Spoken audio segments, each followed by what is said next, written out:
Hello everyone, welcome back to my YouTube channel. आज हम review करेंगे hero glamour X125 2026 model. And मैं आपको बताऊंगा कि क्या आपको 2026 में ये मोटरसाइकिल 95,000 रुपीज़ के एक शोरूम प्राइस में लेनी चाहिए या नहीं। एंड बताऊंगा कि इसमें आपको इंजन की कैसी परफॉर्मेंस मिलती है और बताऊंगा कि आपको यहाँ पे कौन कौन से फीचर्स मिलते हैं। अगर आप भी इस मोटरसाइकिल को लेकर थोड़े से कंफ्यूज हो तो वीडियो को लास्ट तक देखना।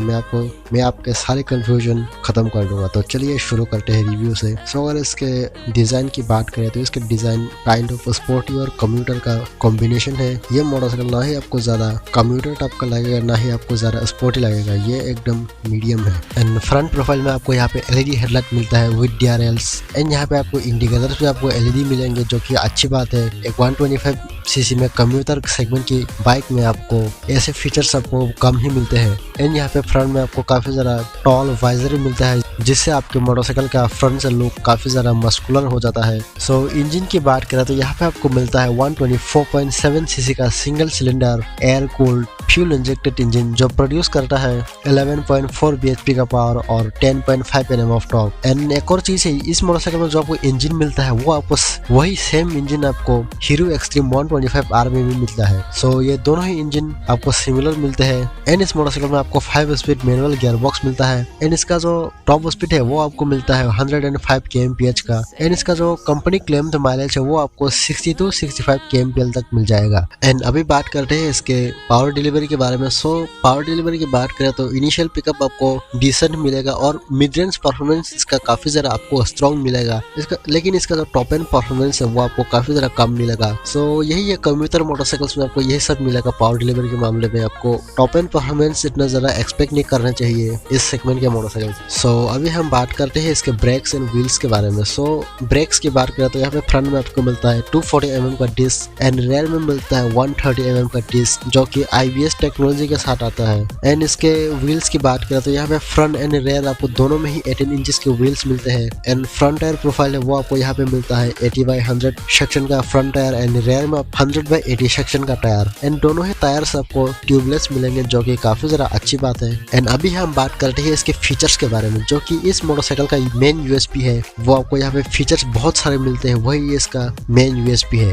यहाँ पे जो इंस्ट्रूमेंट कंसोल आपको मिलता है वो आपको एक LCD डिस्प्ले मिलता है विद ब्लूटूथ कनेक्टिविटी। इसमें आपको मिलता है turn by turn navigation, average fuel consumption, real time mileage, distance to empty, trip 1 trip 2, gear indicator, alarm clock, fuel indicator, service reminder, hazard warning, high beam indicator, engine temperature and call and SMS alert. आपको बहुत सारे यहाँ पे speedometer में आपको features मिलेंगे। And अगर इसके और भी कुछ बेहतरीन फीचर्स की बात करें तो यहाँ पे आपको कुछ सेगमेंट फर्स्ट फीचर्स भी मिलते हैं, तो उसके बारे में बात करते हैं। यहाँ पे आपको मिलता है राइड बाय वायर, जो कि आपको 125 सीसी के सेगमेंट में कहीं भी नहीं मिलेगा। एंड यहाँ पे आपको सबसे ज्यादा बेहतरीन फीचर यहाँ पे लगता है वो है इसका cruise control. By the way, ride by wire का मतलब ये है कि उससे क्या होता है कि मतलब आपके जो मोटरसाइकिल का थ्रॉटल रिस्पॉन्स है वो काफी ज्यादा अच्छा हो जाता है।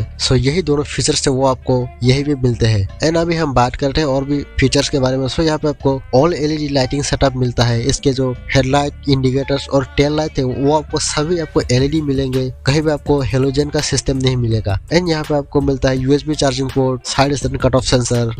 इस मोटरसाइकिल में आपको बहुत सारे फीचर्स मिलते हैं। अगर आपको 125 सीसी के सेगमेंट में एक ऐसी मोटरसाइकिल चाहिए जिसमें बहुत सारे फीचर्स है तो ये मोटरसाइकिल आपके लिए है। एंड नाउ नेक्स्ट हम बात करते हैं इसके सस्पेंशंस के बारे में। यहाँ पे आपको फ्रंट में मिलता है telescopic suspensions with no adjustability and rear में आपको मिलता है ट्विन शॉक एब्जॉर्बर्स, जिसमें आपको 5 स्टेप एडजस्टेबिलिटी मिलता है। एंड अगर सस्पेंशन ट्यूनिंग की बात करें तो इसका जो सस्पेंशन का जो ट्यूनिंग है वो आपको मीडियम पे मिलेगा, ना ही ज्यादा हार्ड है और ना ही ज्यादा सॉफ्ट है। बेसिकली इसका जो सस्पेंशन है वो आपको हैंडलिंग और कंफर्ट का अच्छा कॉम्बिनेशन प्रोवाइड करेगा। And now let us talk about the dimensions.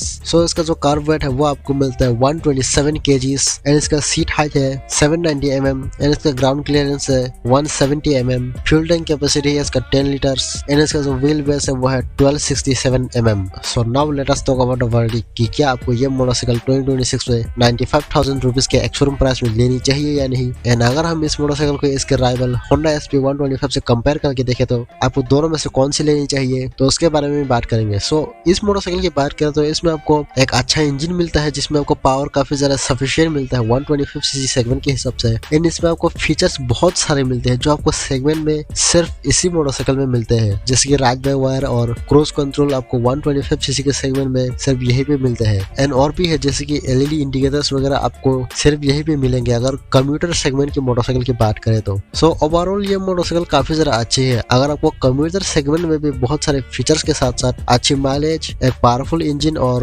अगर आपको एक ऐसी मोटरसाइकिल चाहिए जिसकी मेंटेनेंस कॉस्ट काफी ज्यादा कम हो तो ये मोटरसाइकिल आप ले सकते हो। अगर हम इस मोटरसाइकिल को Honda SP 125 से कंपेयर करें तो इस मोटरसाइकिल में आपको पावर और फीचर्स आपको थोड़ा सा ज्यादा मिलता है, लेकिन जो आपको इंजन वहां पे मिलता है, the refinement level of that engine जो कि Honda SP 125 में आता है वो अनमैचेबल है, क्योंकि वो एक जापानीज प्रोडक्ट है। तो वहां पे आपको काफी ज्यादा स्मूथ एंड रिलायबल इंजन मिलता है जो कि आपको हीरो में थोड़ा सा कम मिलता है। सो अगर आपको ऐसा इंजन चाहिए एंड आपको ज्यादा फीचर्स वगैरह नहीं चाहिए, वहां पे आपको क्रूज कंट्रोल और राइड बाय वायर नहीं मिलता। बाकी तो सारी चीजें आपको मिल ही जाती है ठीक ठाक, लेकिन वहां पे आपको राइड बाय वायर और क्रूज कंट्रोल नहीं मिलता। सो अगर आपको एक ऐसी मोटरसाइकिल चाहिए जिसकी इंजन काफी ज्यादा रिलायबल हो तो आप Honda SP 125 ले सकते हो। लेकिन अगर आपको बहुत सारे फीचर्स चाहिए like cruise control, all LED lighting setup, ride by wire, ये सब चाहिए तो आप हीरो ग्लैमर X 125 ले सकते हो। सो फाइनल कंक्लूजन यही है, अगर आपको रिलायबल इंजन चाहिए तो Honda SP 125 और अगर एंड फीचर चाहिए तो आप ले सकते हो हीरो ग्लैमर X 125। सो यही थी वीडियो। अगर आपको वीडियो पसंद आए तो वीडियो को लाइक करो और चैनल को सब्सक्राइब करो। मिलते हैं अगले वीडियो में, तब तक के लिए बाय बाय।